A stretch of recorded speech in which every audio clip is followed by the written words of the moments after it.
네, 안녕하세요.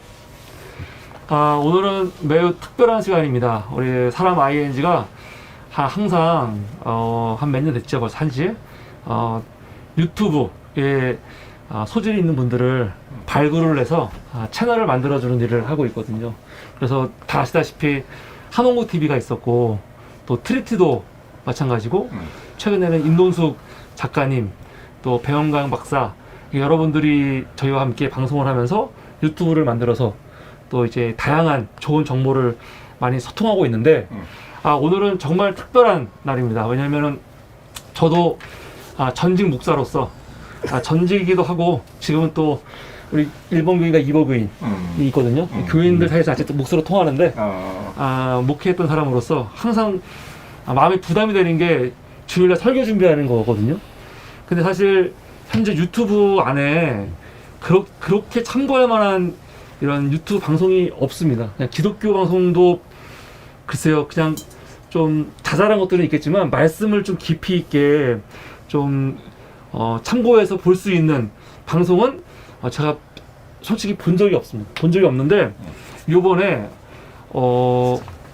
윤리학자 그리고 조직신학자 그리고 역사 교회사 전문가 그리고 우리 목회학 하시는 분 네 분 목사님 현직 목사님이시면서 또한 대학에서 강의도 하시는 전문가들이 모여서 앞으로 주일날 한국교회 목사님들이 설교를 준비할 때 지금처럼 하지 마라. 이래서 한국교회 수준이 이 모양 아니냐. 이런 통탄한 마음으로 함께 모이신 분들이 계십니다. 근데 오늘은 원래 네 분이신데 오늘은 세 분이 모이셨죠. 바로 썰 먼데이 팀입니다. 우리 인사해 주시죠. 네. 썰먼데이 김영철입니다. 네, 안녕하세요. 이대성입니다. 네, 안녕하세요. 홍상태입니다. 네, 우리 각 패널 분들이 이 자세한 소개는 제가 나간 다음에 각자 하실 거고요. 지금 우리 방송 보시는 분들은 저랑 같이 매일매일 그 성서성과 본문을 함께 읽고 하고 있거든요. 물론 제가 최근에 좀 못하고 있는데 그래서 그거에 대한 이해가 좀 있으십니다. 네. 그래서 성서성과를 가지고 저는 매일 그냥 여러분들과 말씀을 그냥 읽고 그냥 느낀 거를 이야기하는 정도였다면 오늘 모이신 이 패널분께서는 이걸 좀 더 전문적으로 목회적 관점 또 조시신학적 관점 또 성서적 관점에서 이렇게 풀어주실 건데 굉장히 큰 도움이 될 것 같습니다. 그럼 저는 바톤을 우리 목사님께 넘겨드리고 나가도록 하겠습니다. 사회하신 이대성 목사님. 네, 우리 이대성 목사님. 네. 예. 시작하죠.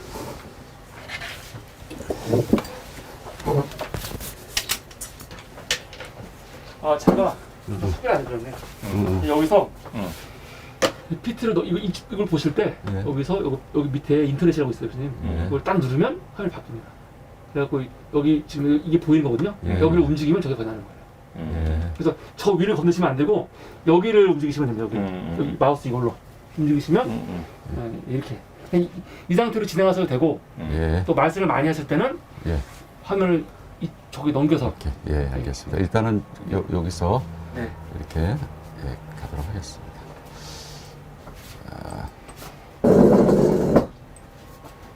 일단 카메라를 좀 가운데로 모여보세요. 네, 조금 이쪽으로 갈까요?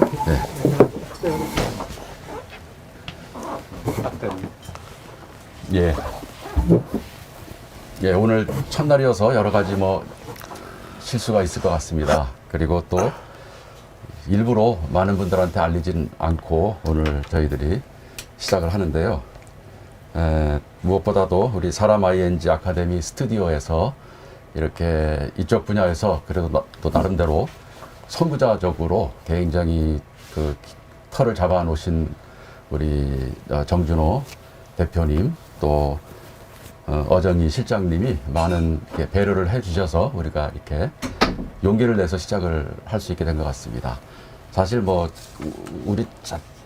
우리끼리만 생각을 했다면 이렇게 시작을 감히 못했을 것 같아요. 그런데 이렇게 우리 스튜디오를 빌려주시고 또 여러 가지 그 가이드라인도 주시고 그래서 오늘 어쨌든 저희가 시작을 합니다. 가능한 대로 이제 매주 하려고 하는데요. 차차 조금 더 진행 방법이라든가 또 내용도 알차질 것이라고 생각이 되고요. 여러분과 같이 성장하는 이 프로그램이 됐으면 좋겠습니다.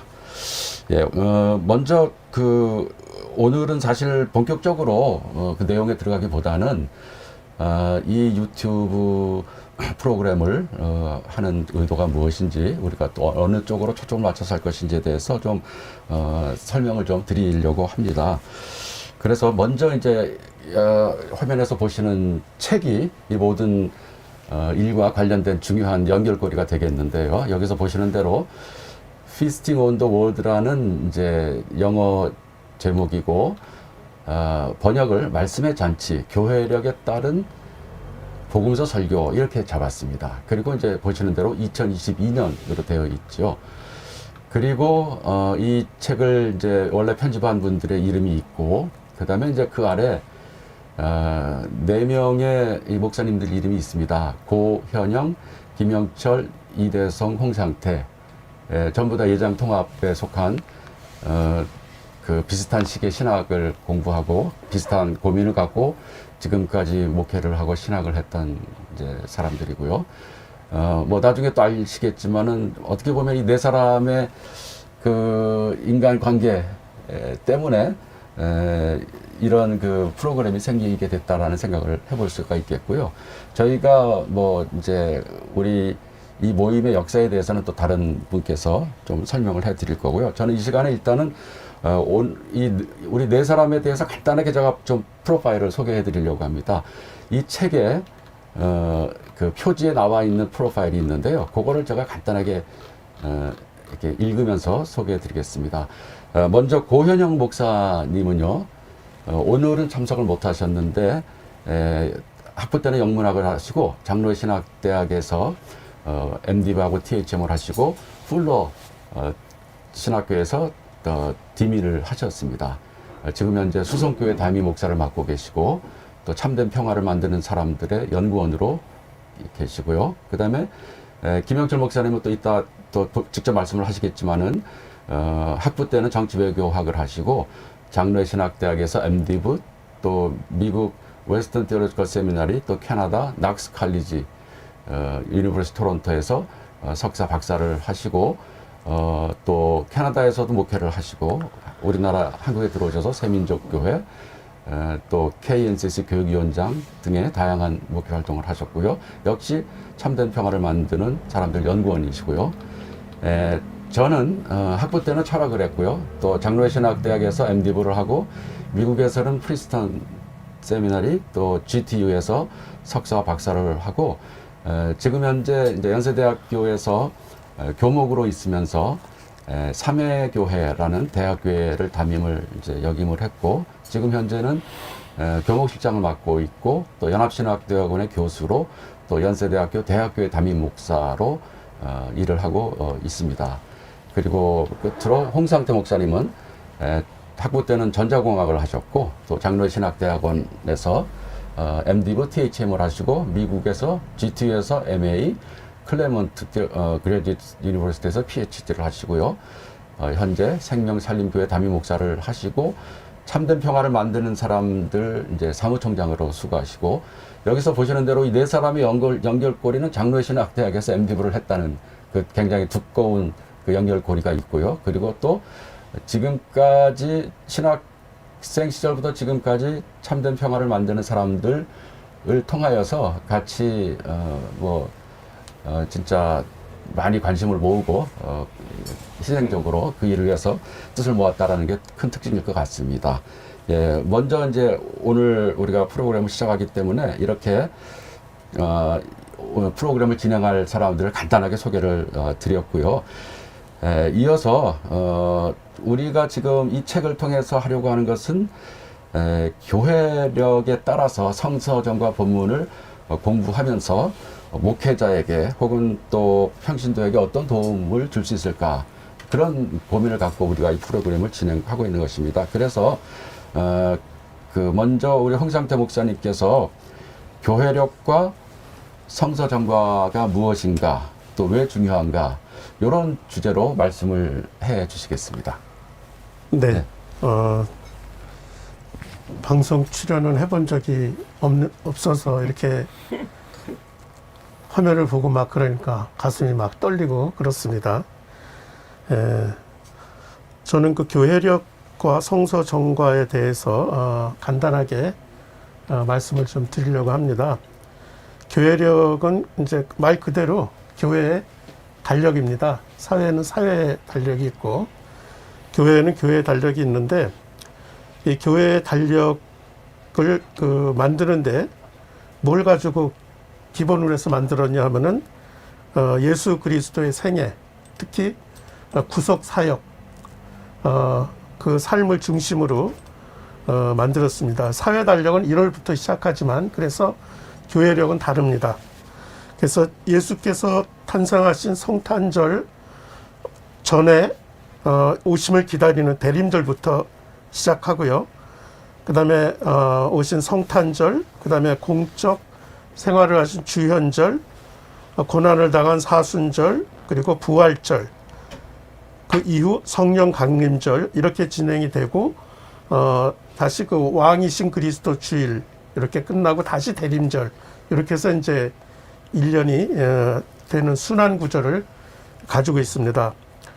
그럼 성서 정과라고 하는 거는 뭐냐? 그러면은 성서 정과를 렉셔너리라고 이렇게 불러요. 렉셔너리를 한마디로 말하면은 하나님의 백성들이 드리는 이 예배의 설교를 위해서 만들어진 성서 본문들의 모음집이다. 그래서 예배를 드릴 때 성서를 처음서부터 창세기부터 쭉 이렇게 가는 게 아니고 이 절기에 맞춰서 맞는 그 성서 본문을 이렇게 배치해 놓은 겁니다.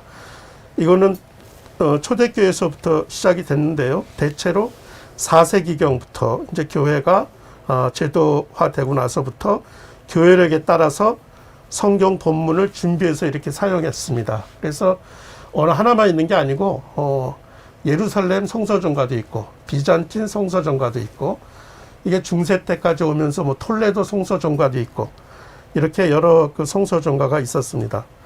근데 저희 그 개혁교회는 종교 개혁에서 나와서 루터교회나 성공회는 이 전통을 중시하기 때문에 이 성서정과에 관심을 가졌지만 개혁교회는 성서정과에 따라서 설교하지 않고 성경을 처음부터 읽어나가는 방식으로 설교를 했기 때문에 별로 관심을 기울이지 않았어요. 그러다가 제2 바티칸 공의회 이후에 1969년에 가톨릭 교회가 미사를 위한 성서 정과를 발행하면서부터 개신교도 여기에 관심을 갖게 되었습니다. 그래서 북미 개신교, 미국, 캐나다를 중심으로 이 교회력을 사용해서 성서 정과를 설교에 사용하는 여기에 관심을 갖게 되었고 그 개신교 일에 관심을 갖는 개신교들이 모여서 에큐메니칼한 단체를 만드는데 그게 교회 일치를 위한 협의회 코쿠라고 합니다. 코쿠 COCU 여기에서 이 교회 일치는 단순히 문서상의 일치만 아니라 교회 생활에 있어서 일치를 가져와야 된다. 그래서 설교에 있어서 우리가 같은 본문을 가지고 설교를 하자. 그래서 카톨릭을 많이 이렇게 참조를 해서 그 산하에 신학위원회가 그 연구를 해서 1983년에 공동성서정과 커먼 렉셔너리를 발간합니다.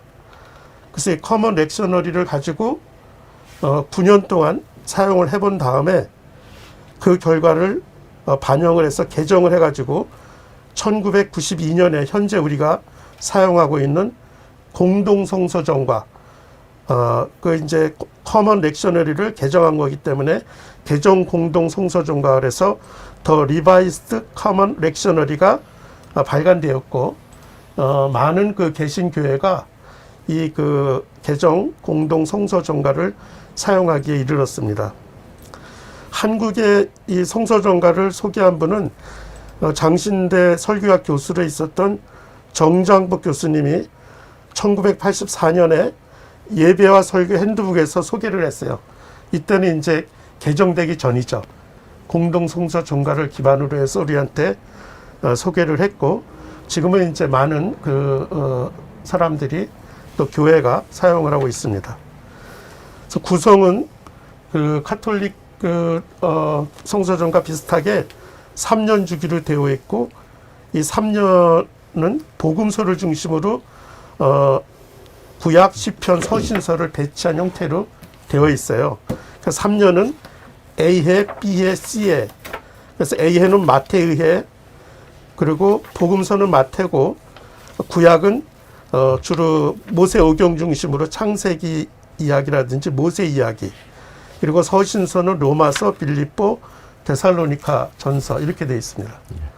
또 B해는 마가복음이 중심이 되어 있고 주로 그 성문서, 지혜서라든지 이런 게 구약이 들어가 있고, 또 서신서로는 고린도후서, 에베소서, 야고보서, 히브리서 등으로 이렇게 구성이 되어 있습니다.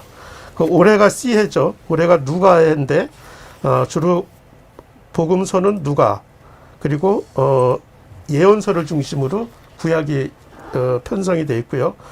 서신서로는 갈라디아서, 골로새서, 디모데 전후서 이렇게 되어 있고요. 시편은 골고루 다 이렇게 들어가 있습니다. 그래서 성서 전과는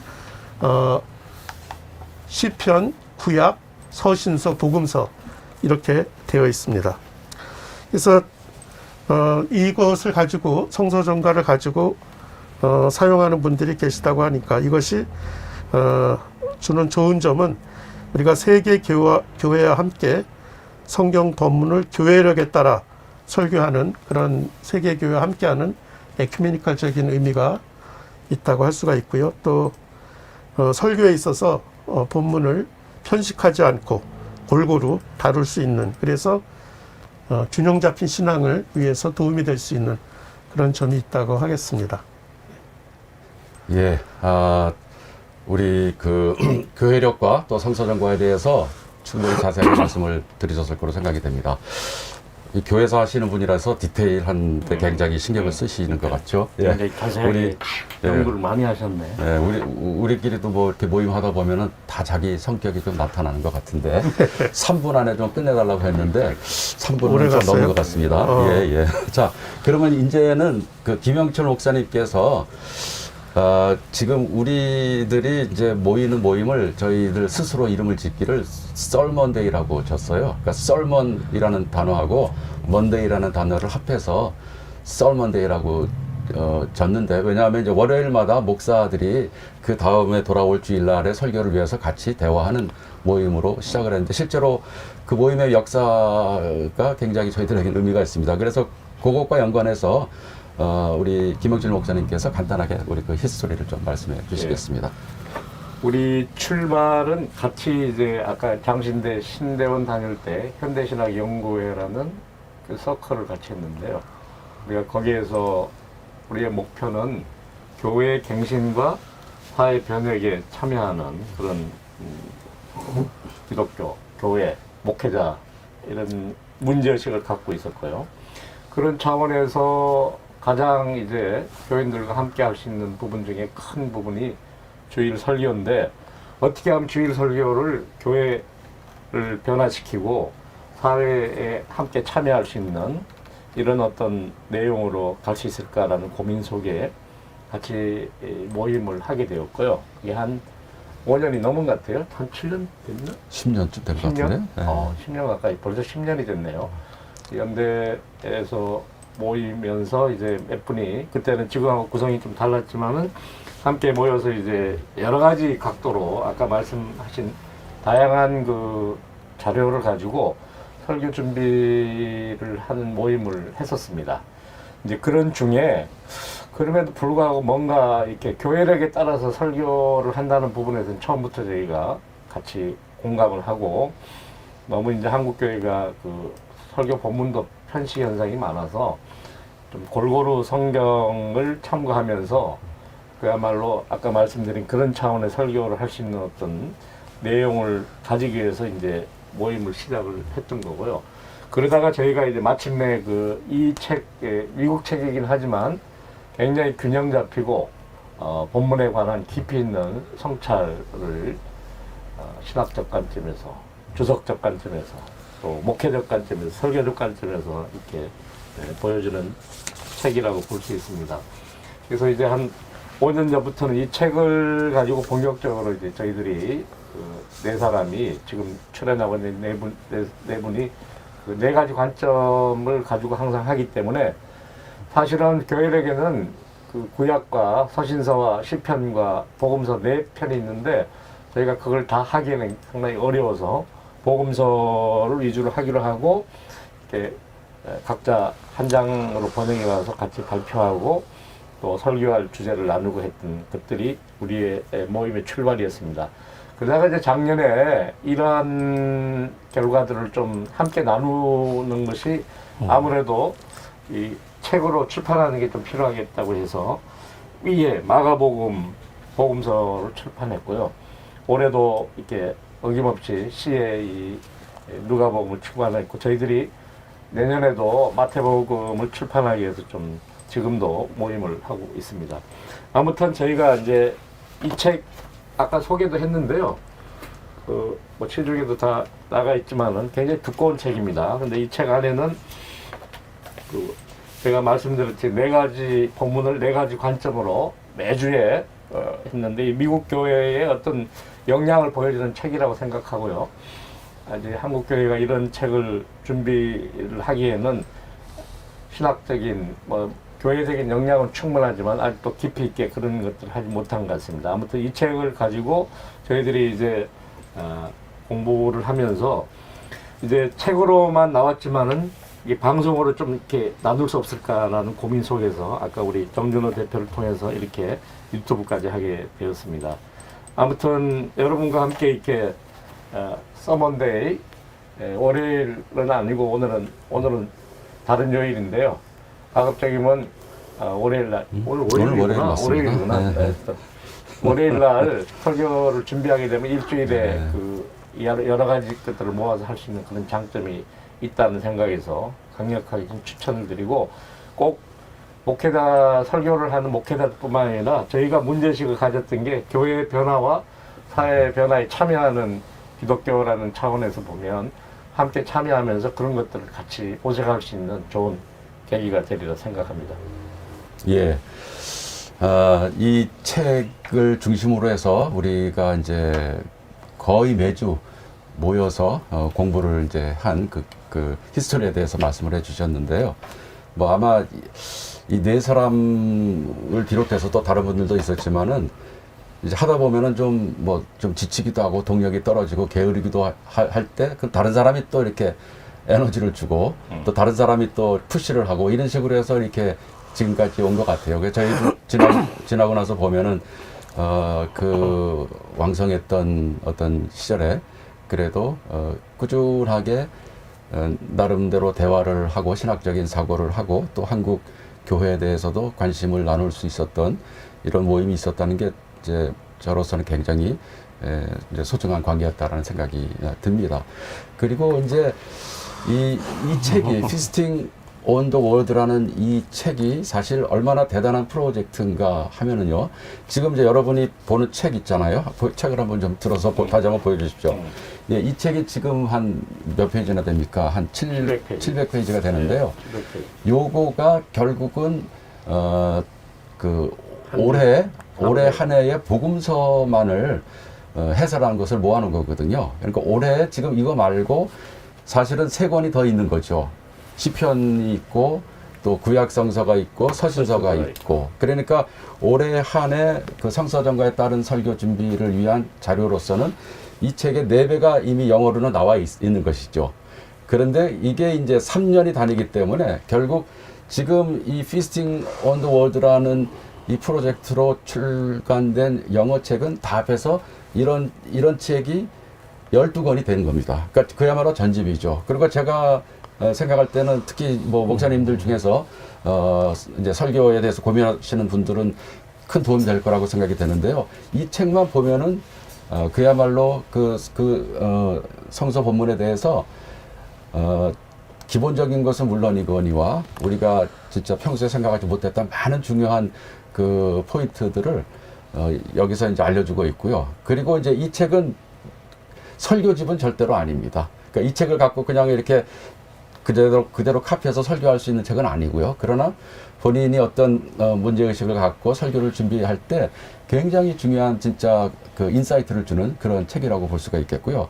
저는 우리가 이런 이제 모임을 쭉 진행하면서 우리 스스로 큰 도움을 받았다라는 게 이제 가장 중요한 점이지만은 이제 나름대로 이게 조금 더 많은 분들에게 그 도움을 줄 수 있는 계기가 된 것은 출판사에서 미국의 출판사에서 우리가 복음서만을 갖고 번역을 하겠다고 했는데 저는 처음에는 그거를 허락을 안 해줄 줄 알았어요. 그런데 뭐 편지를 잘 썼는지 아니면 출판사에서 좋은 조건을 제시했는지 모르겠지만은 미국에 있는 출판사에서 복음서만 따로 번역하는 것도 허락을 한다고 얘기를 해준 것이죠. 그래서 갑자기 저희들이 작년에 이 책을 출판을 하게 되었고 이제 2022년은 조금 더 우리가 시간을 갖고 이미 초역은 다 이제 준비가 되어 있었습니다. 그래서 이제 이번에 출간이 됐고요. 지금 현재 사실 저희들은 2023년에 나올 책을 지금 이렇게 번역한 거를 갖고 서로 이렇게 검토를 하면서 지금 준비를 하고 있습니다. 그러니까 이거 자체가 얼마나 큰 프로젝트인지, 그러니까 영어로 된 원래 이 책 시리즈를 준비하기 위해서 수십 명의 그 신학자들이 동원이 됐겠죠.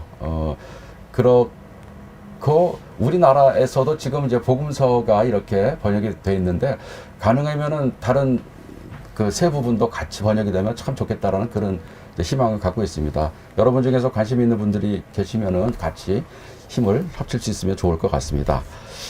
예, 뭐 너무나도 우리가 좀 백그라운드에 대해서 많이 얘기를 드린 것 같은데요. 그러면은 한 5분 정도로 지금 이 프로그램을 통해서 매주 월요일 7시에 만나면서 여러분들과 어떤 좀 이야기를 나누게 될지를 간단하게 말씀을 드리고 그 다음에 이제 본격적으로 오늘에 해당하는 성서 본문을 읽고 또 그 내용을 검토하도록 하겠습니다. 저희가 이 유튜브를 이제 오늘 시작을 하는데 일단은 저희가 오늘부터 시작해서 2월 마지막 주일까지 마지막 월요일까지 매주 라이브로 진행을 하려고 지금 생각을 하고 있습니다. 뭐 저희로서는 사실은 뭐 쉬운 일은 아닌 것 같아요. 그러나 그래도 일단은 적어도 2월 말까지는 매주 여러분과 약속된 시간에 만나려고 노력을 하겠습니다. 2월 말은 이제 교회력으로 따지면 주연절이 끝나는 그런 주간이 되겠습니다. 그리고 나서 사순절이 이제 시작이 곧 되는데요. 그러니까 사순절 직전까지는 일단은 저희들이 매주 여러분들을 만나 보도록 하겠고요. 또 뭐 좋은 반응이 있고 저희들도 이 방송을 하면서 보람을 느끼면은 또 계속 할 수 있는 어떤 계기도 될 수 있을 거라는 생각이 듭니다. 그리고 저희가 이 유튜브 방송을 하면서 관심을 두고 있는 대상은 크게 두 부류인데요. 첫째는 이제 목회자들입니다. 주일 설교를 갖고 뭐 매주 고민을 하잖아요. 그런데 아마 교회력에 따라서 설교를 하겠다라는 그런 결정을 하신 목회자들이 계시면은 그것만 갖고도 벌써 설교하는 그 스타일이나 이런 게 많이 이제 바뀌었을 것입니다. 그리고 나서 이제 그 어떤 주석을 봐야 되고 어떤 책을 봐야 되고 여러 가지 너무나도 이제 뒤져야 될 책들이 많이 있는데 이 책에 집중을 하게 되면은 굉장히 큰 도움이 됩니다. 그래서 일단은 목회자들에게 주일 설교를 위한 굉장히 좋은 준비가 될 거라는 생각이 들고요. 그리고 제가 또 사실은 뭐 비슷하게 관심을 두고 있는 대상은 평신도들입니다. 평신도들도 교회력이라는 게 있다라는 것을 좀 중요하게 여겼으면 좋을 것 같고요. 이제 교회력은 우리가 뭐 그냥 잘 아는 것은 부활절이라든가 뭐 성탄절 요 정도밖에 모르는 경우도 많이 있거든요. 그런데 사실은 대림절로 시작해서 아까도 설명한 대로 굉장히 그 중요한 절기들이 있고 그 절기에 따라서 우리가 이렇게 생각을 하고 그 의미를 따지다 보면 결국은 신학적인 주제가 다 등장을 하게 되는 것 같아요. 그래서 교회력에 따라서 그 성서를 쭉 읽다 보면은 1년을 이렇게 마치다 보면은 신학에서 다루는 모든 진짜 신학론들이 다 들어가 있습니다. 신론이 있고 그 가운데 구원론이 있고 기독론이 있고 종말론이 있고 뭐 없는 게 없지요. 그런 점에서 실제로 신학을 위한 신학이 아니고 성서를 읽으면서 깊은 신학적인 통찰을 배울 수 있다라는 생각이 듭니다. 그래서 목회자들 또 평신도들 관심을 많이 가져주셨으면 좋겠고요. 그렇게 함으로써 뭐 우리가 결국은 우리 기독교 신앙에서 가장 중요한 성서를 조금 더 가까이 그리고 자주 접하면서 깊은 이해를 하게 될 것이라는 그런 생각을 해보게 됩니다. 예, 이상으로 우리가 좀 도입 부분 좀 소개하는 부분 좀 길지만은 마치고요. 이제부터는 이제 앞으로 우리가 매주 진행할 방식을 조금 줄여서 한번 해보겠습니다. 그래서 진행 방식은 이제 이런 식으로 하려고 합니다. 그 주에 해당하는 성경 본문을 읽고 그 다음에 4가지 관점에 대해서 요약해서 그 발표를 맡은 사람들이 소개를 하고요. 그 다음에 토론을 하는 식으로 그렇게 진행을 해보려고 합니다. 그래서 신학적 관점, 주석적 관점, 목회적 관점, 설교적 관점 이렇게 4가지 관점을 우리가 살펴보도록 하겠습니다. 그래서 일단은 그러면은 우리가 오늘의 그 복음서 본문을 한번 살펴보도록 하겠습니다. 오늘 본문이 그래서 이 표제가 소년 예수로 나왔잖아요. 거기에 관한 본문이라고 볼 수 있습니다. 예, 소년 예수가 오늘 본문이고요. 오늘은 조금 화면이 그렇게 깔끔하지는 못한 점 양해해 주시기 바랍니다. 예. 위로 올라가 있나? 조금만 아마 화면이 크게는 안 나오는 것 같은데요. 저희가 하는 대로 한번 진행을 해보겠습니다. 저희가 돌아가면서 한 절씩 읽거든요. 그래서 이렇게 요 순서대로 쭉 돌아가면서 읽겠습니다. 모세의 법대로 정결 예식의 날이 참에 아기를 데리고 예루살렘에 올라가니 이는 주의 율법에 쓴 바 첫 해에 처음 난 남자마다 주의 거룩한 자라 하리라 한 대로 아기를 주께 드리고 24절 본문이 맞아요? 틀리는데. 틀려요? 예. 우리가 그전 본문이. 아 그렇구나. 성탄절로 첫째 주일 예. 오늘 본문이 잘못된. 방송사고 났죠? 예. 예. 아까 그러면은 보니까 다음 본문이죠. 다음 본문. 예. 그러면은 본문을 누가복음 2장 41절에서 52절. 예. 또 여기 이걸로 읽으면 돼요. 예. 그 지금 화면으로는 우리가 못 보여드릴 것 같은데, 예. 그러면 화면은 없이 그냥 읽도록 하겠습니다. 예. 예. 예, 누가복음 2장 아까 나왔던 그 다음부터 2장 41절부터 52절까지 본문입니다. 제가 먼저 41절부터 읽겠습니다. 예수의 부모는 해마다 6월절에 예루살렘으로 갔다. 예수가 12살이 되는 해에도 그들은 절기 관습을 따라 6월절을 지키러 예루살렘에 올라갔다. 그런데 그들이 절기를 마치고 돌아올 때에 소년 예수는 예루살렘에 그대로 머물러 있었다. 그의 부모는 이것을 모르고 일행 가운데 있으려니 생각하고 하룻길을 갔다. 그 뒤에 비로소 그들의 친척들과 친지들 가운데서 그를 찾았으나 찾지 못하여 예루살렘으로 되돌아가서 찾아다녔다. 사흘 뒤에야 그들은 성전에서 예수를 찾아냈는데 그는 선생들 가운데 앉아서 그들의 말을 듣기도 하고 그들에게 묻기도 하고 있었다. 그의 말을 듣고 있던 사람들은 모두 그의 슬기와 대답에 경탄하였다. 그 부모는 예수를 보고 놀라서 어머니가 예수에게 말하였다. 얘야, 이게 무슨 일이냐? 내 아버지와 내가 너를 찾느라고 얼마나 애를 먹었는지 애를 태웠는지 모른다. 예수가 부모에게 말하였다. 어찌하여 나를 찾으셨습니까? 내가 내 아버지의 집에 있어야 할 줄을 알지 못하셨습니까? 그러나 부모는 예수가 자기들에게 한 그 말이 무슨 뜻인지를 깨닫지 못하였다. 예수는 부모와 함께 내려가 나사렛으로 돌아가서 그들에게 순종하면서 지냈다. 예수의 어머니는 이 모든 일을 마음에 간직하였다. 예수는 지혜와 키가 자라고 하나님과 사람에게 더욱 사랑을 받았다. 예, 예, 본문을 이제 읽었습니다. 예. 잠시 좀 본문을 생각하면서 각자 이 본문 속에서 좀 어떤 깨달음이 있는지 한번 좀 생각을 해보시면 좋을 것 같습니다. 여러 사람이 같이 진행하다 보니까 이게 잘못됐을 때 옆에서 그거를 탁 고쳐줄 수 있는 사람도 있고, 그래서 도움이 되는 것 같습니다. 자, 이제 네 가지 관점을 저희들이 이제 차례대로 한번 소개를 해 드리려고 하는데요.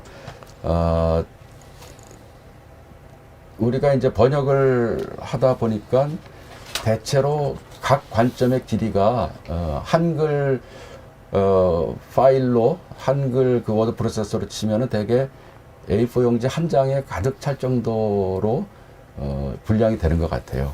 그게 이제 인쇄로 되면은 대개 한 3쪽 정도 그렇게 길이가 됩니다. 그러니까 뭐 짧지는 않지만 또 그렇게 길지는 않고, 그리고 이제 이 네 가지 관점으로 구성이 되어 있다 보니까 그래도 그 주에 복음서 본문에 대해서 한 뭐 15페이지 정도 되는 충실한 그런 내용이 있는 것이죠. 예. 오늘은 아까 말씀드린 대로 이렇게 세 분밖에 참석을 못 하셔서 신학적 관점, 주석적 관점, 그 다음에 설교적 관점, 이렇게 세 가지 부분에 대해서만 요약을 하겠습니다. 먼저 신학적 관점에 대해서 말씀을 이제 드리면은요, 저희가 한 각각 5분 정도씩 지금 말씀을 드리려고 하는데요. 진행하다 보면 조금 뭐 길어질 수도 있을 것 같습니다. 먼저 그 오늘 본문에 관해서 이 본문을 쓴 분은 이제 세 가지 요점을 갖고 살펴보고 있는데요. 첫 번째 주제는 신성 가족에 대해서, 영어로는 Holy Family라고 하는데, 우리가 신성 가족이라는 단어가 익숙하지 않은데 그 신성 가족 축일이라는 그런 이제 축일도 있을 정도로 사실은 이 홀리 패밀리가 중요하게 여겨졌다고 합니다. 그러니까 신성 가족이라고 하면은 그야말로 지상의 어떤 가족보다도 더 모범적인 완벽한 가족을 우리가 말할 수 있겠죠. 그래서 예수님의 가족이니까 그야말로 가장 완벽하고 이상적인 가족이 아닐까, 그런 기대를 하는데, 그런데 이 저자는 말하기를 우리가 오늘 본문에서 보게 되는 이 가족, 이 가정은 문제가 많은 가족이다. 특별히 이 소년 예수는 그야말로 충동적인 행동 증세를 보이고 있고, 오늘날로 치면은 이미 분명하다, 이렇게 이야기를 하고 있습니다. 그래서 과연 우리가 신성 가족이라고 말할 때 예수님께서 그 가정을 통해서 우리들에게 보여주고자 하였던 그 가족의 모습은 그야말로 뭐 천국에서나 있을 수 있는 그런 완벽한 가족이라기보다는 우리와 똑같이 우리가 살고 있는 이 세상에 여러 가정들이 문제가 있는 것처럼 그런 가정의 모습을 보여주고 있는 것이다라고 지적을 하고 있고요. 두 번째로는 오늘 본문에서 예수가 타고난 어떤 신적인 능력을 갖고 있는 것으로 보여준다. 이 예수가 12살밖에 안 됐는데도 율법학자들과 토론을 하고 마치 소크라테스의 대화법을 마스터한 것처럼 이렇게 대화를 하면서 논쟁을 하는 그 모습을 보면은 이것은 보통 인간의 지혜라고 볼 수는 없겠고, 예수님은 어렸을 때부터 하늘이 준 특별한 신적인 능력을 갖고 있다. 그러니까 예수의 신성의 어떤 징조로 이제 보여지는 것으로 그렇게 해석을 하기도 한다고 합니다. 그리고 이제 세 번째로는 예수의 인성에 관한 또 통찰이 중요하다라고 얘기를 하는데, 예수는 오늘 본문에서 보는 대로 유대교의 전통적인 그 관습에 따라서 충실한 유대교 가정에서 양육을 이제 받았습니다. 절기마다 성전에 갔고 충실하게 부모의 그 가르침을 받으면서 순응과 순종을 했다, 이렇게 얘기를 합니다. 그래서 지금 이제 이 섹션을 쓴 저자가 이제 하고 싶은 얘기는 뭔가 하면은 우리가 예수의 신성을 할 때, 특히 이제 예수의 성육신을 이야기할 때 예수가 갖고 있는 어떤 신적인 측면과 인간적인 측면이 서로 대조되고 대립되고 구별되는 쪽으로만 생각을 하고, 예수의 어떤 신기한 신성이 나타날 때 그걸 통해서 예수를 뭐 경배하려고 하고 찬양하려고 하는데, 그러나 오늘 본문을 통해서 볼 때는 성육신의 그 본질은, 성육신의 가장 중요한 면은 인성과 신성이 서로 대립되는 것이 아니고 서로 조화되는 쪽으로 발전이 되고 있다라는 게 중요하다라는 얘기를 하고 있습니다. 하나님의 지혜 혹은 신성은 인간의 구체적인 삶 속에서, 그 상황에서 계시된다라는 것. 그리고 예수는 완전한 분이셨겠지만은, 그러나 완전성은 계속해서 자라고 있다, 계속해서 성장하고 있다, 이제 그렇게 이야기를 하고 있습니다. 그래서 이 표현은 제가 그대로 한번 읽어보겠습니다. 신성은 인성을 지워버리는 것이 아니다. 신성은 인성을 완성시킨다. 인성에 충만하고 복합적인 측면이 신성을 통해 완성되어 드러난다. 이런 이야기를 하고 있어요. 굉장히 좀 새로운 관점이라는 생각이 듭니다. 그러니까 우리가 인성은 부정적으로 보고 죄악되고, 인성은 그야말로 인간적인 측면에서는 건질 것이 없다고 생각하고 예수님의 신성만을 우리가 강조하려고 하는데, 이제 그것보다는 성육신의 그 핵심은 신성이 인성을 완성시키는, 그렇게 함으로써 신성과 인성이 조화되는 것이다라고 이야기를 이제 하고 있는 것이죠. 예. 그리고 또 중요한 포인트로 지적하는 것은 예수님의 가정이 이상적인 가정은 아니었다라는 거.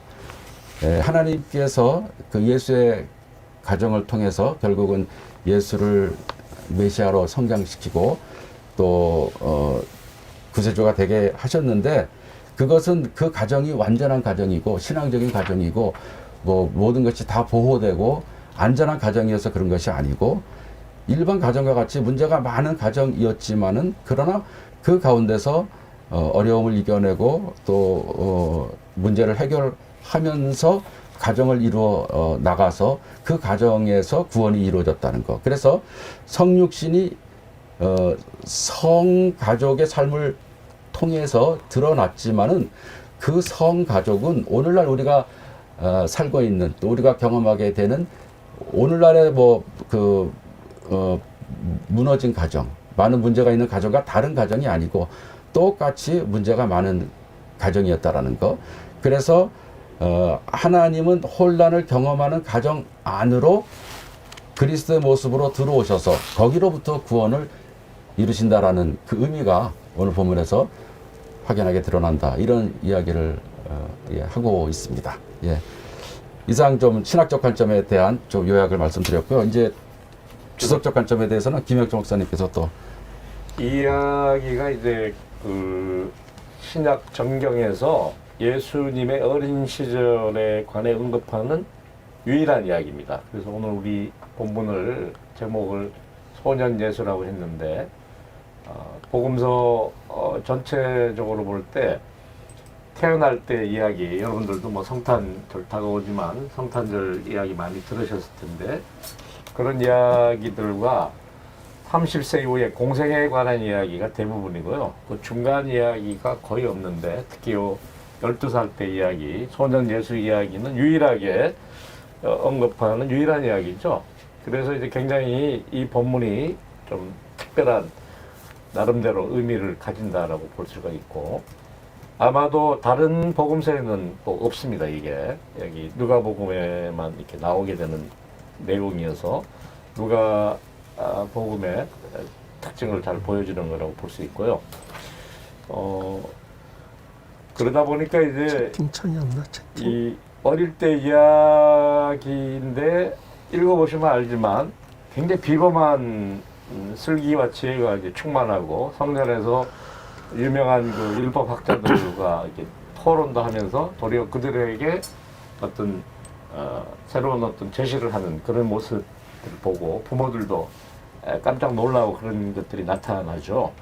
그래서 이게 또 영웅 신화를 만드는 거 아니냐 이런 식으로 좀 성서를 해석할 수 있는데, 사실은 고대에는 유명한 사람들의 12살이나 그 즈음에 훗날 그들의 뛰어난 면을 보여주는 이야기가 참 많아요.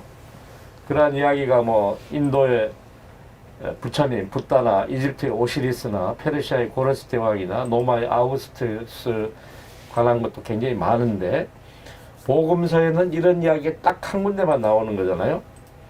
그렇게 그런 면에서 지금 방금 신성, 인성, 하나님의 아들이라고 우리가 믿는 예수에 대한 이야기가 그렇게 절제돼서 딱 한 가지만 나온다는 거에 굉장히 주목할 필요가 있습니다. 우리는 뭐 어린 애가 뭘 한다고 그렇게 똑똑하게 나올까 이렇게 얘기할 수도 있지만, 거꾸로 이런 이야기를 굉장히 절제하고 이렇게 아주 작게 얘기했던 게 주목할 필요가 있고요.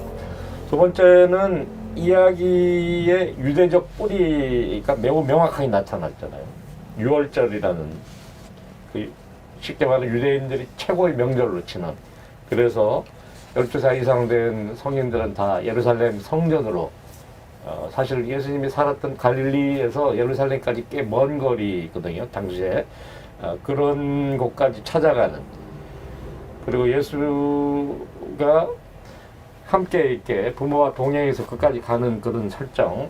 그리고 여기에서도 나중에 보면 그 예수를 찾지 못하잖아요. 근데 사실 지금 같은 우리가 핵가족 시대에 애 하나 있는, 예수님이 장난이니까 애 하나 있는 사람이 자기의 이름 먹고 온다는 게 이해가 안 되죠. 근데 사실은 과거에는 우리도 어릴 때 그런 가족이 좀 대가족 제도고, 동네 사람들 다 같이 이렇게 몰려서 가는 거예요. 자기 애가 있는지는 다 애도 그냥 그 동네 한 멤버로서 가는 거고, 그런 면에서 훨씬 더 유대 공동체의 그 특징을 보여주는 어떤 부분이라고 볼 수가 있습니다. 또 한 가지 유대교적 뿌리를 볼 수 있는 게 이 사무엘 이야기하고 굉장히 비슷해요. 예수님의 어린이 때 이야기가 우리가 구약에서 아주 위대한 예언자, 이스라엘의 왕을 세운 전환기에 가장 위대한 예언자라고 하는 사무엘이 어린 시절 이야기와 굉장히 유사합니다. 어머니 한나가 이 어린 사무엘을 하나님께 나시린으로 예언자를 키우기 위해서 성전에 찾아가는 그런 이야기부터 시작해서 굉장히 유사한 면이 있는데, 어린 사무엘이 또 성숙하게 엘리 제사장의 이렇게 소년 비서 같은 역할을 하는 그런 부분인데, 굉장히 신앙적으로 성숙했던 모습을 기술한 사무엘상 그 구절과 예수님에 관한 오늘 우리가 읽었던 52절에 보면 예수는 지혜와 키가 자라고 하나님과 사람에게 더욱 사랑받았다는 이 언급도 굉장히 유사한, 그래서 이게 유대교적 뿌리가 분명히 보여준다는 거죠. 그래서 결국 예수님에 대해서 우리가 제대로 이해하려면 유대교적인 그 전통에 대한 깊은 이해가 필요하다는 겁니다. 저희가 유대교를 구약의 종교로 생각하고 이렇게 약간 예수님을 결국 반대해서 예수님을 십자가에 못 박은 사람 아니냐 이런 이야기까지 하는 견해들도 있지만, 한편으로는 예수님은 철저하게 유대인으로 자라나셨고 그 문화 속에서 함께 녹아들었던 부분이기 때문에 우리가 예수님을 정확하게 이해하기 위해서 그 유대교적 뿌리에 대한 정확한 이해가 필요하고, 그런 아까 말씀드렸던 동네에서 같이 왔던 그런 공동체적인 것과 더불어서 예수님의 유구한 이스라엘 역사 속에서 기독교의 뿌리가 있다는 것을 보여주고 있습니다. 그래서 외국에서는, 특히 미국에서 보면 이렇게 주데오 크리스찬 트레디션이라는 용어를 굉장히 많이 써요.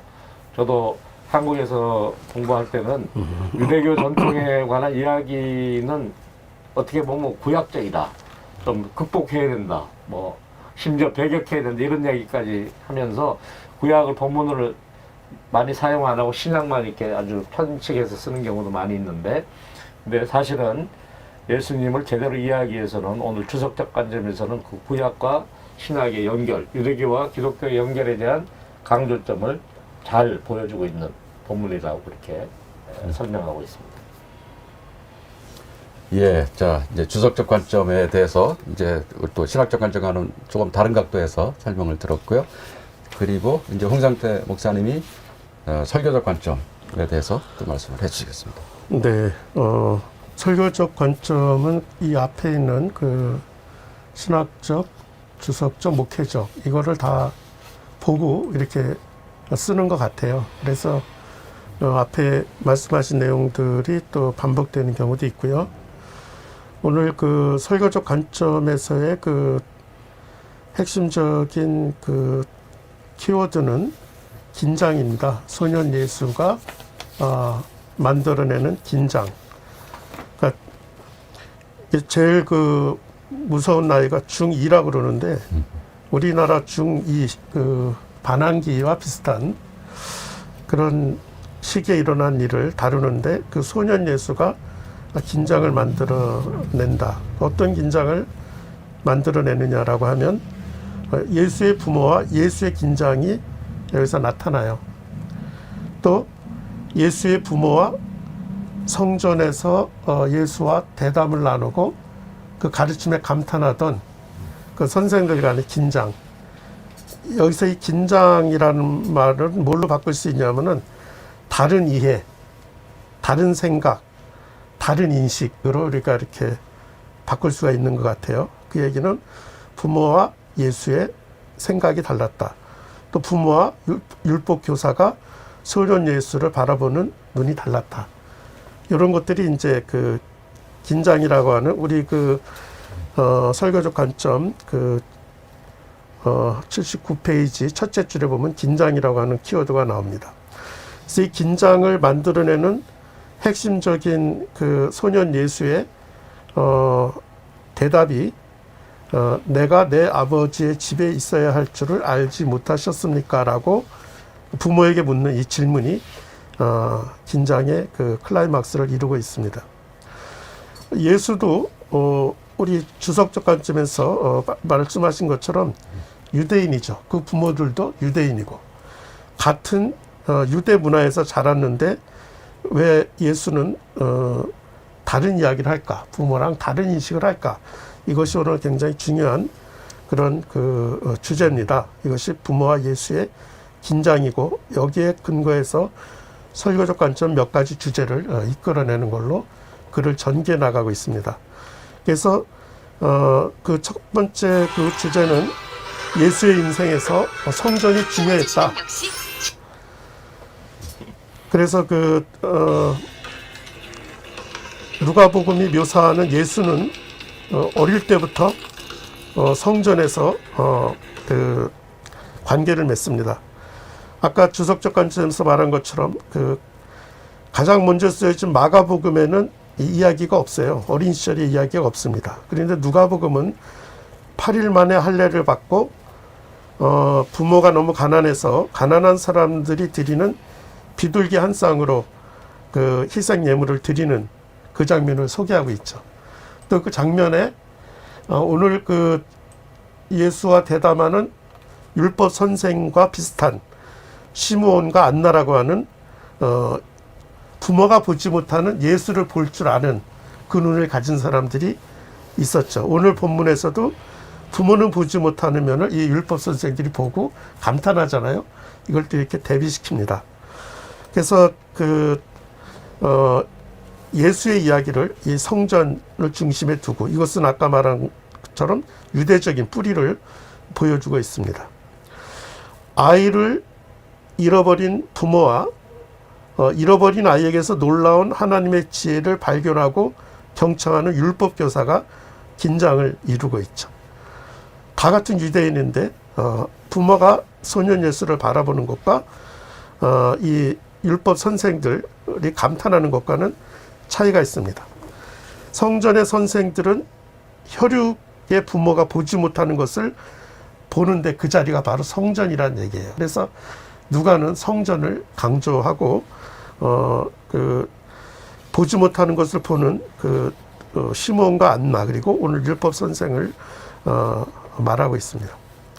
그래서 누가의 예수는 성전을 뭐라고 말하냐면은 아버지의 집이다라고 말하고, 성전이 예수의 고향이고 성전에서 예수께서 자기 정체성, 자기 삶의 목적을 발견하는 장소라고 말합니다. 그러나 부모는 동일한 성전에 있어도 이걸 보지 못해요.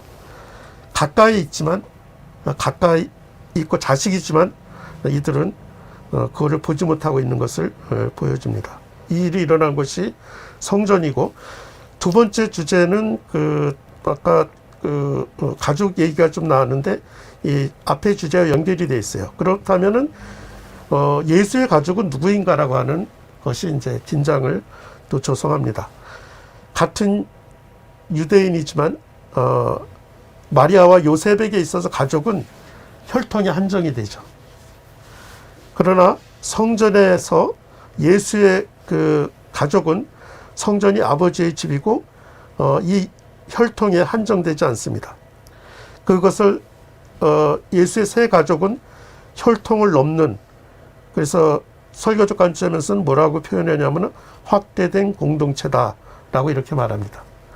그래서 누가는 후에 이 확대된 공동체를 혈통을 넘어서 또 이스라엘을 넘어서 이방인도 포함시키게 되는 그 복선을 여기서 까는 것을 볼 수가 있어요. 점차 예수의 가족은 혈통이라는 울타리를 넘어서 신앙 공동체. 그래서 오늘 이 설교적 관점에서는 성전에서 가족에 대한 확대된 또 새로운 차원이 생겨나고 있다라고 하는 것을 오늘 보여주고 있습니다. 그러면서도 세 번째로 누가는 이 하나님의 구원 사역이 한 번에 되는 것이 아니라 점차 진행되는 것을 보여주고 있어요. 그래서 부모님의 유대 문화 속에서 자라난 예수가 성전에서 새로운 자기의 정체성을 깨닫고, 그리고 새로운 가족이 성전 안에서 발견한 새로운 가족이 이스라엘을 넘고 이방을 넘고, 그래서 유대교와는 다른 기독교의 정체성이 발견되는 곳이 성전임을 말하고 있지만, 그래도 유대에서 시작된다는 걸 말하고 있습니다. 그래서 유대에서 시작돼서 확대가 된다. 그래서 맨 끝에 배우고 자라서 점점 키가 자라고, 이런 것이 확대되는 공동체의 모습을 유대적인 뿌리에서 뿌리를 놓치고 있지 않다고, 그것이 아까 주석적 관점을 아마 염두에 두고 이렇게 이어서 쓴 것 같아요. 네. 이 정도로 정리하겠습니다. 이렇게 해서 우리가 이제 세 가지 관점에 대해서 살펴보았습니다. 아마 각 관점마다 나름대로 좀 중요한 포인트가 있고요. 참고로 말씀을 드리면은 이제 이 세 가지 관점을 쓴 사람들은 각각 이제 그 전공 분야에 맞는 신학자들이 맡아서 이제 쓰고 있고요. 여러분들은 뭐 많이 접했던 본문인데 혹시 뭐 어떤 새로운 생각 혹은 새로운 깨달음을 좀 얻으실 수 있었는지 모르겠습니다. 어떠신가요? 우리끼리 조금 다른 사람 발표에 대해서 조금 한번 평이나 또 새로운 생각이 있으면 말씀을 해보시죠. 어쨌든 이 본문의 특징이 이제 아주 유일무이하게 소년 예수에 관한 기술이기 때문에 아주 그게 이제 어떤 특별한 부분이고요. 이걸 통해서 이제 성탄 후에 예수의 탄생 이후에 이제 예수가 점점 이렇게 아까 이제 죄와 키가 자라나가는 건데, 우리 이제 신앙의 성장의 어떤 단계에 있어서 또 소년 시절 이런 거 한번 생각해 볼 필요가 있는 것 같고요. 지금도 뭐 이렇게 청소년기가 참 방황해지기도 하고, 또 저희가 윤리 시간에 배웠을 때는 죄의 탄생이다 그래서 굉장히 좀 죄의 탄생이 뭘까 이렇게 재밌게 봤는데, 나중에 성서를 보니까 또 죄의 탄생이라는 얘기를 굉장히 많이 이렇게 세례라든가 기독교인으로 들 때 이제 그런 얘기를 많이 했는데, 소년 예수가 나중에 성인으로서 율법 교사로서 역할, 또 새로운 어떤 유대교를 개혁시키는 그런 운동을 앞장서서 사실 하신 분이라고 볼 수 있는데, 그런 어떤 과정에서 이렇게 뭐 에피소드 같은 이야기지만 그래도 이제 이런 부분들이 같이 이제 연결되면서 쭉 이어져 갔다.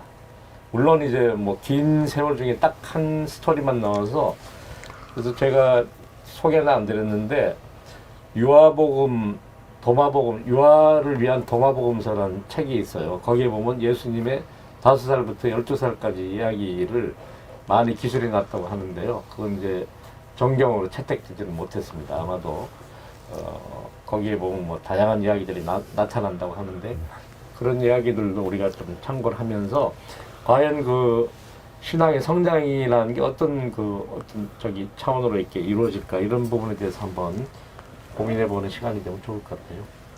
예.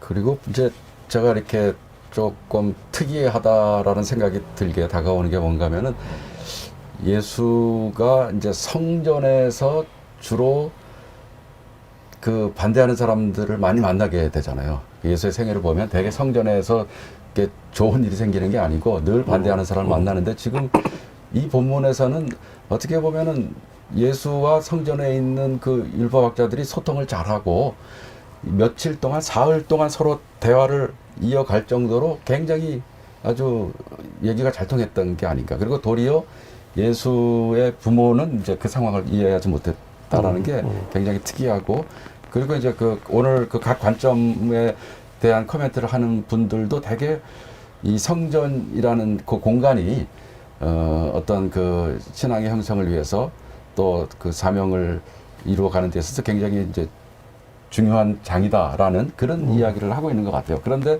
이게 이제 그 다음 장부터 가게 되면은 사실은 이제 성전의 그 원칙, 성전의 어떤 그 권위가 예수와 서로 이렇게 부딪히는 경우를 많이 이제 보게 돼서 나름대로 좀 굉장히 참 성전에 대해서 거의 그 부정적인 언급을 하지 않는 그죠?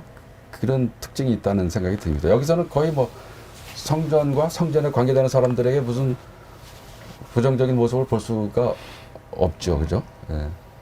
근데 이제 그런 거를 우리 현대적인 우리의 삶과 좀 연결시켜서 제가 이제 좀 생각을 해보면 저희들도 다 교회에서 이렇게 자라나면서 교회에서 신앙적으로 가르침을 얻고 또 나름대로 의문도 갖고 뭐 예수님 같이 질문도 많이 하긴 했지만 자라나다가 저희가 아까 제가 모두에 말씀드렸듯이 교회를 갱신하고 좀 사회적 참여를 하는 그런 기독교의 모습을 갖출 수 있도록 할 때에 현재 우리가 갖고 있는 교회의 모습이 정말 이 예수님이 성전에 그렇게 가까이 있으면 계속 거기에서 같이 토론을 하면서도 문제 제기를 많이 했듯이 우리도 한국교회에 대해서 나름대로 이렇게 질문도 많이 던지고 문제 제기도 하고 또 흐름에 대해서 그 한국교회 흐름에 대해서 이제 말하자면 좀 새로운 어떤 흐름을 만들어야 되지 않냐 이런 일을 제 나름대로는 이제 쭉 기독 청년 시대를 해오면서 느끼는 게 예수님의 신앙적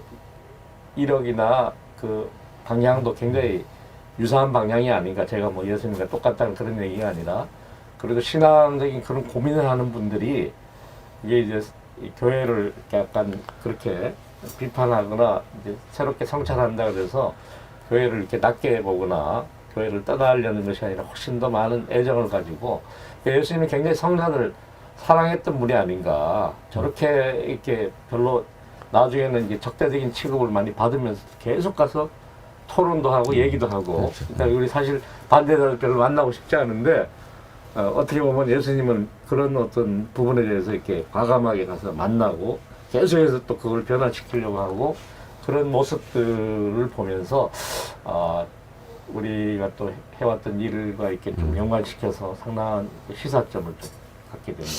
그렇죠. 예. 그러니까 그런 걸 보니까 이제 예수의 그 어릴 때 기억에는 성전은 그야말로 참 따뜻한 곳이고 그 하나님을 만나는 곳이고 진짜 만인이 기도하는 집이고 그런 이제 워낙이 성전에 대한 사실 좋은 생각이 있었기 때문에 어떻게 보면 도리어 더 이제 성전을 파괴하는 사람들에 대해서 분노한 게 아닌가. 그게 이제 그냥 사고나 생각으로 나오는 게 아니고 어렸을 때 그 체험과 연관이 되지 않았나 그런 생각도 우리가 해보게 되는 것 같습니다. 예, 예.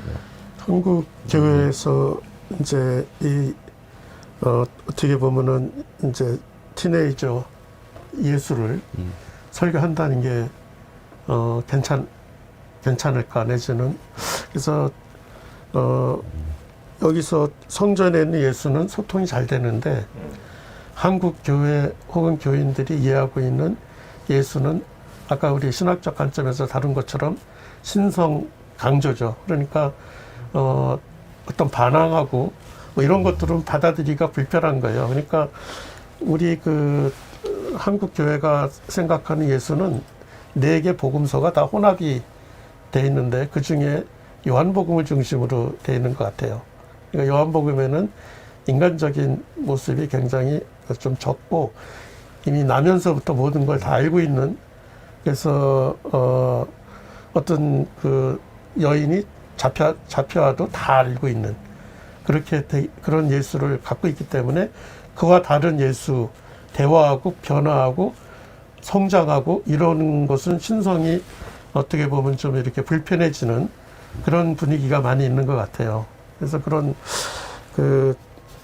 끊임없이 이 각 복음서가 다른 관점을 가지고 묘사하고 있다라고 하는 것을 보면서 거기서 우리가 이제 오늘 우리에게 주는 메시지를 찾아내는 걸 해야 되는데 한국 교회나 교인들은 이미 가지고 있는 예수상과 다른 걸 이야기하면은 굉장히 불편해하고 좀 비신앙적이 아닌가 이런 문제를 많이 제기하는 것 같습니다. 예. 요한복음 얘기하셨지만 요한복음은 사실은 그 어린 시절 이야기나 소년 시절 이야기 이런 뭐 연대기적인 얘기는 거의 없고요. 말하자면 굉장히 예수님에 대한 기본적인 어떤 신학적 요새 말로 하면 굉장히 철학적이고 신학적인 그런 정의를 기초로 해서 좀 더 깊은 차원, 다른 차원을 깊이 있게 이렇게 다루고 있다고 보면 마태복음의 어린 시절 이야기나 누가복음의 소년 이야기 이런 이야기들이 어떻게 보면 사실 그 자라날 때 이야기가 우리들에게 주는 또 영감이 굉장히 많은 것 같아요. 우리가 성탄 이야기, 동화 같은 이야기를 들으면서도 어린 시절 그 꿈도 키우고 아기 예수에 대한 그런 어떤 뭐 그런 부분이 역사적 사실이나 이런 거 가지고 자꾸 많이 이야기도 하지만 그런 부분들이 또 많은 신앙인들에게 출발부터 시작해서 이런 어떤 과정을 보여주는 건데 요한복음은 이제 나중에 말하자면 신학적인 예수를 다루는 거니까 좀 다른 차원이라고 볼 수 있고요. 내용이. 그런 면에서 보면 오늘 같은 본문이 주는 메시지가 특히 청소년기에 우리가 복음의 메시지를 던져줄 수 있는 예수님의 삶과 연관시켜서 굉장히 좋은 매치가 이루어져 있고 뭐 이런 부분들이 이렇게 청소년 신앙을 정립하는 데 도움이 된다면 상당히 좋은 어떤 누가복음의 본문이 될 수 있겠다 이런 생각도 해보게 되죠. 요한복음의 그런 성격 때문에 어떤 역사적 어떤 이야기 그런 것보다는 신학적인 의미가 강하기 때문에 이 성서전과 A에 B에 C에 나눌 때도 요한복음 들어가지 않고 주로 그 절기에 이렇게 들어가서 그 역사적인 면에 대한 그 많은 그런 좀 모자란 부분들을 반영하고 있는 것 같아요. 네. 그래요. 예, 우리가 뭐 잘 알고 있는 본문인 것 같지만 또 오늘 또 여러 가지 또 새로운 관점에서 본문을 새롭게 보게 되는 것 같습니다. 저는 이제 제일 좀 이렇게 중요한 주제로 다가오는 게 교회 교육, 기독교 교육의 어떤 현장을 여기서 어떤 이상적인 모습을 보여주지 않았는가. 예수가 천재적이고 예수가 특이해서라고 또 말할 수 있겠지만은 어떻게 보면은 그 예수를 인정해주는 선생들, 그러니까 오늘 본문을 보니까 예수가 선생들 가운데 앉아서 그들의 말을 듣기도 하고 그들에게 묻기도 하고 있다. 이런 일이 오늘날 일어날 수 있을까, 그죠? 그래서 어떻게 보면 참 그 굉장히 아주 모범적인 기독교 교육의 현장을 우리가 여기서 보는 게 아닌가. 그리고 이제 뭐 제가 발표했던 신학적인 관점에서 중요하게 생각하는 거가 이제 성육신이라고 얘기할 때 그 성육신은 그 신성이 인성을 완성하는 모습으로 가는 것. 그게 성육신의 본질이다라는 거는 또 굉장히 의미 있게 저한테는 다가왔던 것 같습니다. 예. 자, 저희들이 이제 오늘 처음으로 한번 이제 진행을 해봤고요. 좀 소개. 한 가지만 더 네, 예, 말씀하시죠. 언급을 좀 음. 드리면 아까 이제 제가 주석적 관점을 소개하면서 예수님의 유대교적 뿌리 이런 부분이 굉장히 중요하다라고 그 정확하게 이해하고 예수님의 신앙을 이해하기 위해서는 뿌리가 중요하다고 생각하는데 저희들이 이제 한국적 기독교인들로서 한국적 뿌리가 뭘까 이런 부분에 대해서 또 한번 고민해 볼 필요가 있는 것 같습니다. 한국 기독교가 굉장히 이제 새로운 형태거든요. 그래서 이제 이 한국적 기독교의 상황 속에서 저희들이 신앙을 가지고 교회 생활을 하고 또 나름대로 여러 가지 일들을 하고 있습니다만은 한국적 기독교의 뿌리는 무엇일까라는 부분에 관한 깊이 있는 이제 성찰 같은 게 한번 필요하고 그런 부분에 관해서 이제 좀 한번 설교를 이렇게 할 때도 그런 어프로치를 할 수 있으면 한번 해보는 게 어떨까. 거기에 대해서는 이제 여러 가지 면이 있겠죠. 이제 긍정적인 면과 부정적인 면이 같이 통하지만 한국 기독교 역사도 이제 한 150년, 200년을 이제 다가가면서 그 나름대로의 어떤 정체성이 있는데 그 속에서 우리가 이제 자라난 사람들이기 때문에 우리의 신앙을 이해하기 위해서 그런 거를 또 예수님이 신앙을 이해하기 위해서 그 기독교적, 유대교적 뿌리를 보는 것 같이 한국적 뿌리를 한번 살펴보는 그런 내용들로 한번 구성해 보는 것도 좋을 것 같습니다. 예. 홍상도 목사님 뭐 마지막 설교적 관점에서 오늘 그 저는 많이 다가왔던 게 예수를 우리가 알고 또 따라가고 이게 중요한데 부모들은 나면서부터 옆에 있었잖아요. 오랫동안 오늘 그 12해 동안 같이 있었지만 같이 오랜 시간을 같이 있었다고 해서 아닌 것이 아닐 수도 있다. 오늘 긴장이 오히려 2, 3일 같이 얘기했던 율법 선생이 예수 이야기를 듣고 질문도 하면서 훨씬 더 그 12년보다 2, 3일이 훨씬 더 많이 알 수도 있었다라고 하는 걸 우리가 보면서 설교에 우리가 적용시키면은 교회를 많이 오래 댕기고 뭘 많이 했다고 해서 예수를 안다라고 하는 것도 있겠지만 근원적인 질문을 좀 우리가 하면서 오늘 이 율법 선생과 같은 그런 대화를 하면서 그 근원적인 그 신앙의 어떤 질문을 하면서 예수를 아는 것이 이번 성탄절에 더 어떤 중요한 과제로 다가오지 않나 이런 그 설교의 어떤 그 내용을 좀 넣으면 좋겠다 이런 생각을 했습니다. 예. 그래요. 예. 자, 이것으로 우리 오늘 첫 번째 유튜브 방송을 이제 마무리하도록 하겠습니다. 혹시 여러분 중에서 이제 성서 전과에 따라서 설교를 하시는 분이 계시면은 다음 주에 이제 우리가 이 방송 시작할 때 한번 지난주 본문을 갖고 바로 그러니까 어제가 되겠죠. 지난 주일날 어떤 제목으로 설교를 하셨는지 채팅창에서 같이 나누시면은 서로에게 또 많이 이제 도움이 될 것 같습니다. 신학적 관점, 주석적 관점, 목회적 관점, 설교적 관점 이렇게 네 관점에서 본문을 살펴보지만은 이거 외에도 사실은 또 다양한 관점이 있을 수 있는 것 같습니다. 그래서 그 다양한 어떤 그 관점에 대해서도 저희들이 가능한 대로 한번 그 나름대로 또 생각을 추가하도록 그렇게 앞으로 노력을 하겠습니다. 다음 주에는 조금 더 이제 그 본문을 중심으로 하여서 시간을 조금 더 많이 할애하면서 진행을 해보도록 하겠습니다. 여러분 오늘 이렇게 처음 만나게 된 거 큰 기쁨으로 영광으로 생각하고요. 저희들이 조금 더 준비를 잘해서 다음 시간에 더욱더 알차고 보람 있는 그런 시간으로 진행해 보도록 하겠습니다. 예, 같이 인사드릴까요? 네. 안녕히 계십시오.